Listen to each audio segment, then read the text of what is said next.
Hi, I'm Brian Heidelberger, a partner with the law firm of Winston & Strawn in Chicago, and here today with another mini advertising law lesson. Today's law lesson, the FTC gets tired of us whining that their guidelines aren't clear and answers your questions. But first, my kids say, Dad, we are sick and tired of you mentioning us in your mini law lessons. They are so lame. I said to them, kids, what do you want, a dance party? They said, yeah, sure. Okay, what are we talking about today? Well, the FTC guides on testimonial and endorsements, which generally apply broadly, but there have been a lot of questions about how it applies to social media. So the FTC went out and did a whole new set of facts and tried to answer our questions.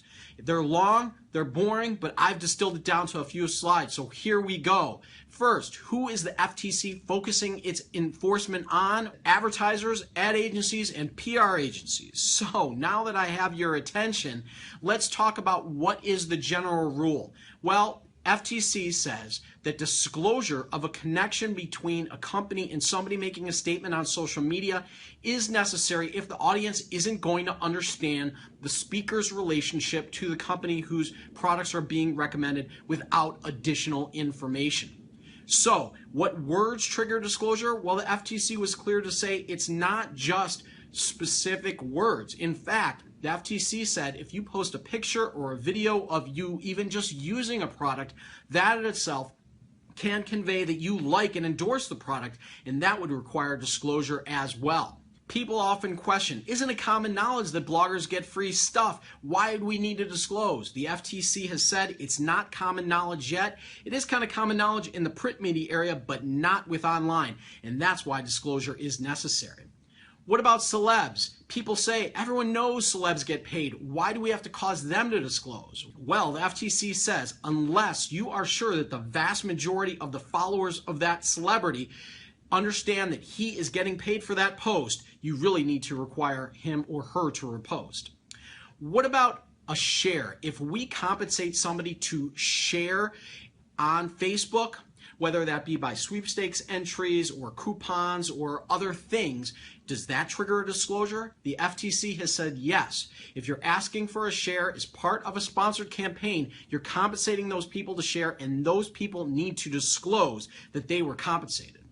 What about compensating for a like? Does that trigger a disclosure requirement? Well, the FTC has said given the functionality of Facebook and you can't really disclose, disclosure may not be required. However, what the FTC has said is that advertisers really shouldn't be encouraging endorsements using features that don't allow for the disclosure. So the FTC didn't come out and say it, but they really kind of indicated they don't like you compensating people to like something given that the function doesn't allow the disclosure.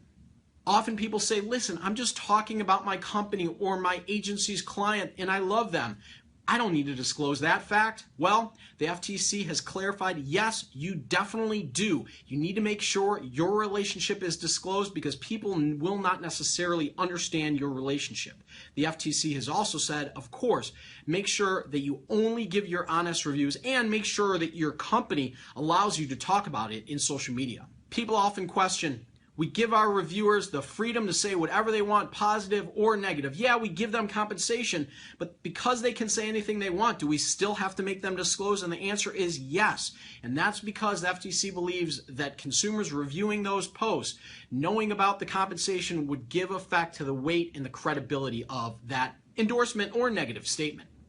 What about a link to a buy page? Is that sufficient disclosure? Well, the FTC has said no. If you're getting paid on a click-through basis, that really needs to be disclosed, and more prominently than just a link.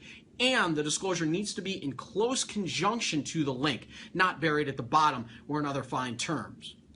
What about disclosure on my profile page or on the video description? Is that enough disclosure of the material connection? The FTC has said no. Many people in your audience probably won't see those disclosures. It needs to be in the post or in the video itself.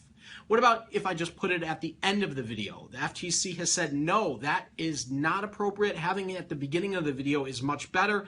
And what the FTC has said about live streams, because people can come in at any time, having multiple disclosures is really best. People often ask, can't we just have a link that says disclosure or legal and then it can take us to another page where we disclose the connection? The FTC has said no, that doesn't convey the importance, the nature, the relevance of the information. You really need to have the disclosure in the post. Do we have to disclose the exact amount of compensation or the type of compensation that we gave to people to make a statement? No, the FTC has said it's enough to say that it's sponsored or paid. People often ask, give me the exact language that we need to use to disclose. Well, the FTC has said, sorry, you need to write that yourself. What's really important is whether people understand what you are saying. They've given us some information that sponsored, promotion, paid ad, colon, those all work. Interestingly, however, with respect to sweepstakes, if somebody gets an entry for promoting or talking about a post, the FTC has said that sweeps by itself is not enough disclosure. We don't have room to disclose. What has the FTC has said about that? Well, unfortunately, they have said, sorry, Charlie, you got to figure out a way to get that done. You are an advertiser and you say, listen, we told our agencies via contract to follow the FTC guides. Are we now in the clear? The FTC has said no. Ultimately, the advertiser is liable for the actions of its agencies. Okay, the reverse. Our advertiser client has approved the post, so we don't have to worry about it. Is the agency in the clear? The FTC has said again, no, that's not the case. You are responsible as well, agency, no matter what your client approves or tells you what to do.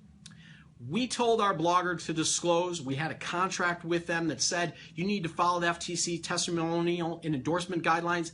Is that enough? The FTC has made clear, no, there's two more things you need to do. One, you need to monitor their activity. And two, if they're doing inappropriate posts, if they aren't making disclosure, you need to contact them and ask them to change their post. So, how much monitoring do we need to do? The FTC didn't give us a lot of clarity on that, but they basically said you need to do a reasonable amount. And the scope of the type of monitoring you do really depends upon the risk that the deceptive practice could hurt somebody. So I hope that was helpful in clarifying some of the FTC rules around testimonial and endorsements.